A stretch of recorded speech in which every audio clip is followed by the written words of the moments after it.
how then do we pull ourselves out of this governance slum? Because all the three thematic areas, the human rights violations, corruption, lack of accountability, is a common denominator, even in previous administrations. Thank you, Ayub, for having me. Well, the constitution that we gave ourselves was actually a tool for how we were supposed to be governed.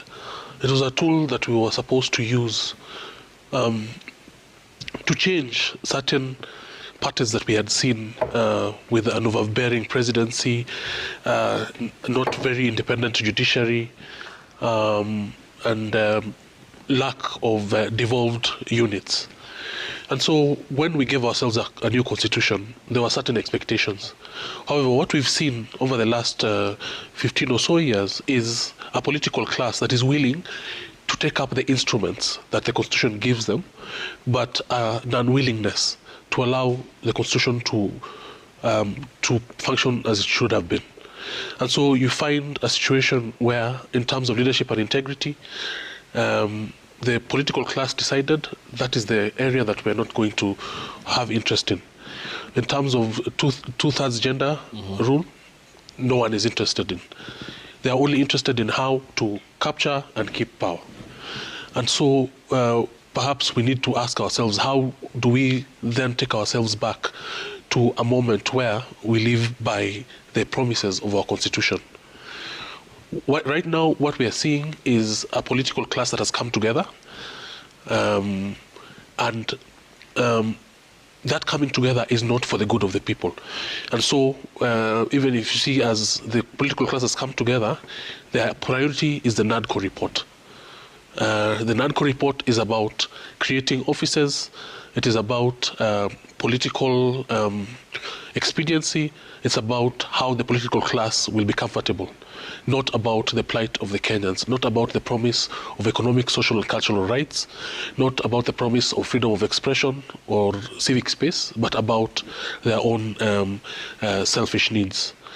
And so then you have to ask yourself, we've had a judiciary that has been proactive in terms of telling us where human rights are being violated, where the constitutional structure has been violated. A very good example is the CDF. As early as 2013, organizations went to court arguing that CDF in itself violates the structure of the constitution because members of parliament are supposed to be legislators. They're not supposed to be implementing anything. What are you seeing now? An attempt to inculcate CDF into the constitution. Yet the Supreme Court has spoken and said that it violates the structures. So as we sit here, we are in a quagmire where the political class is really not interested in the constitution, except when it is giving power and responsibilities and privileges, not the responsibilities that it's supposed to deliver to the people of Kenya. All right. Demas Kiprono equally holds the same position at ICJ Kenya. And Demas, then what then happens to the families of whose skin still missing? Ideally, in a setup like ours, where democratic ideals ought to be adhered to, it's unfathomable. We have missing kin, families are unable to trace them. The government isn't providing the sufficient answers required. So what happens? I mean, where does the conversation move from here? So we have certain legal tools that are even trying. I mean, civil society, for example, the Law Society is trying to use certain tools that are provisions under the Constitution. One of them is the writ of habeas corpus, produce the body dead or alive, which you have seen being used as a strategy by certain organizations to try to compel the state to produce individuals believed to have been disappeared or arrested. And this is not usually very forthcoming because, as you've seen before, the state has been able to say that we don't know where these people are. We have the National Commission on Human Rights, which is an organization that's supposed to promote and protect human rights. It has done a stellar job in terms of writing reports, supporting victims, supporting civil society as they advocate for a more human rights compliant country. However, as Wangeshi had said earlier, there is a big problem in terms of funding. So as we speak, the National Commission on Human Rights does not have the funds to be able to get out and do investigations. But that is one of their core mandates. Anywhere in Kenya, if something happens, they should be able to wake up and go there. They have the right to enter certain government bodies. They have the right to enter into police premises and so on and so forth. But you see, this is not forthcoming. To go back to the discussions you had said about, for example, Parliament. Why is Parliament not acting as the oversight body that it's supposed to be? It goes back to these systemic problems that we've been talking about. So Parliament is supposed to be this independent body that is supposed to oversight. However, MPs every year get 110 million or north of that to implement CDF. So the reality is that our MPs are busy with the CDF, are not busy oversighting. And now we are in a precarious situation where the courts have said the CDF is illegal, it is unconstitutional. And so this is the best time for the government to dangle a carrot and say, by the way, if you don't support these tax measures, if you don't do X and Y, you will not get this amount of money. And so we have a situation where our institutions are split in terms of attention. They are not doing what they're supposed to be doing. They're implementing a fund. We have a judiciary that has tried its best to be the voice of the people, to be a guardrail against executive and parliamentary excesses. We have seen many court orders trying to affirm the Constitution.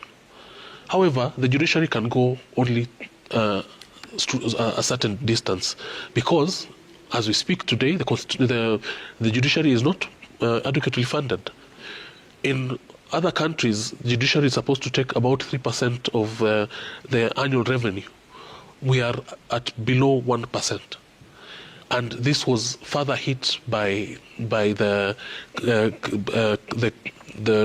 budget cuts that happened last year after the Gen Z uprising. And so we find that we are getting into a more precarious situation where we are not resourcing the institutions that we're supposed to resource. Demas, I'm looking at the 10-point plan by the President and the former Prime Minister.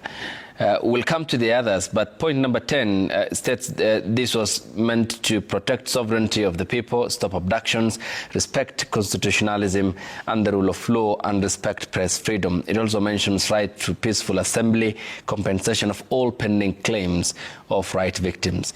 We never needed the President and Odinga to come together to address these issues, is it?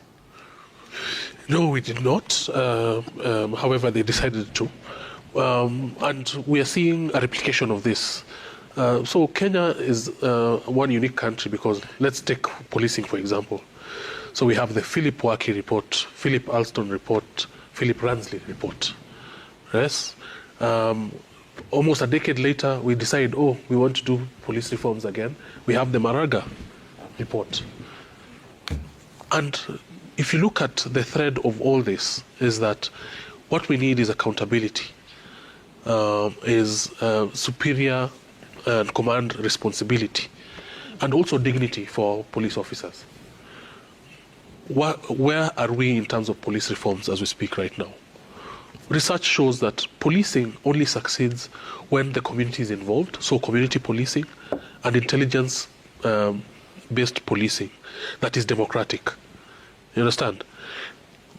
That is not the policing that we are seeing. What we are seeing is a continuation of regime policing, where the police are there to prop up and protect the political class and actually the regime that is in power at that time. And so, incidentally, you see the same symptoms come to bear no matter who is at the seat. And so how do the sovereign now ensure that we take back policing as it's supposed to be? If you look at the 10-point plan, and you look at what the handshake was supposed to do during Raila and Uhuru's time, and you look at the National Accord, what it was supposed to do when Kenya was at the brink of precipice, it is identical. What we need is fidelity to the Constitution, respect of separation of powers, and a country that is ingrained in equality and the rule of law. That is not what we see. What we see is weaponization of the state. What we see is the state being a tool for becoming rich, without accountability. Yeah. And the ICJ is part of the police working group. Yes. Police reforms working group. Yes, we are. What are the specific pointers that you can flesh out from some of these reports, that including the last one by the Maraga task force, the one that we had in the aftermath of the post-election violence? All these seem to be not adding value to the sanctity of the human life in Kenya. Yes. Actually, let's just go back a little. Since 2010, we have seen successful prosecutions of some officers who have been implicated in murder or torture of persons. And there are many more cases going on in court. I think the last time I checked, there were about 300 going on in court right now. And so there you see a slight change towards accountability. But then you go back to issues of command and superior responsibility. Right now, there is a case in court on Baby Pendo about the atrocities that happened in 2017. And what the ODPP is trying to invoke in that case is issues of the international crimes, but now going for the officers who have command responsibility. This is if that case is successful, it will create a new avenue for accountability, because for so long we've been relying on the normal criminal standards of proving that a police officer is wrong. However, if we go to command responsibilities, then we are trying to say that the Inspector General is responsible for his officers, that the commander in a precinct is a precinct, a police precinct, is responsible for what the officers are doing down there. That is something that I think, as the Police Reform Working Group, we're very keen on, because the patterns are that certain areas during highly charged political times are criminalized. And then the police are poured into that area and they commit atrocities. Yeah. And Demas, doesn't this then blow the cover again upon, because it again, this dovetails the place of institutions, and that's why they work properly in democratic setups like ours. For instance, were you amused, as Kenyans were, when members of parliament gave the president a standing ovation when he terminated the Adani contract and the deals with Ketraco, and which the other one which was supposed to have undertaken the renovation of the Jomo Kenyatta International Airport, when yet this is the house that ought to have looked into this matter critically and guide the Kenyan people on what next? Yes, it is indeed a quagmire, because the person who's supposed to do oversight is the person clapping after they failed to do the oversight, and now is clapping for the executive in which they're supposed to oversight. You see, that is a problem in itself. But I think we also need to, at the end of the day, look into campaign financing in this country, because it is one of the causes of all these issues. The way our politics is oriented is that persons need money to be able to unduly and illegally influence the voter. And so the preoccupation of leaders when they get into power from the county level to the national level is getting funds for the next election. And so right now we do not have laws that regulate the amount of money that can go around our political ecosystem. And this is how you see persons being told to queue in a stadium and are each given 2,000 shillings or 1,000 shillings or 500 shillings. Where did that person get that money? You understand? We are not asking those basic questions. And until we can answer those questions is when we will now have a true architecture of our politics, where we choose leaders as per their competencies and their willingness to work for the people. A person who made you queue and gave you 2,000 shillings, each person, is not going to work for you when they get into power. They are going to ensure that they have enough for the next time around. Yeah. That is a basic thing that we need to look at in terms of our political hygiene, yeah, which is not there. And Demas, talking about the governance structure, then one factor that we can't do away from this discussion is the question of also our counties, because much of the power has been devolved. And we have the county assemblies, more or less these small parliaments, to keep also the executives at the county level in check. Is that properly done? Are the people in the respective 47 counties aware of or knowledgeable of the governance space in their respective counties? I'd say yes and no. The people are aware that power and resources have been brought closer to them. However, what we've seen is a replication of our national ills into the county space, where MCAs are busy chasing for per diems, chasing for trips, where we see people in counties going to benchmark on issues that they will never produce in their county. It's just a trip that they wanted to take to get per diems, to get money. And if they do not do that, they will make the life of the government, of the governor, hell. Okay. One of the counties that were hailed during the last 2 terms was Makueni, in terms of its performance under Kivutha Kibwana. But then you realize the first term, they almost did nothing because the MCAs tried all that they could do to ensure that he was not able to work. And it reached a point where he had to write to the President Uhuru Kenyatta, asking for the county to be basically dissolved. And that is when things began changing, because they realized that he's not going to flinch. And in the coming elections, almost all MCAs were sent home.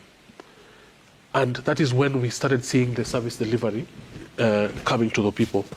But you can count this visionary governors by one hand. In most cases, you find that there's a lot of pillaging happening in our counties. Mm-hmm. And it is so shameful because there are certain bare minimums that a county can provide for its people. For example, healthcare. You've seen an unwillingness to hire doctors, a diversion of funds meant for healthcare to other things. And all these are abated and supported by MCAs. And so the problems that we talk about in terms of oversight at the national level are replicated at the county level, including the blatant corruption. And you've seen that there have been cases against governors that are in the pipeline right now.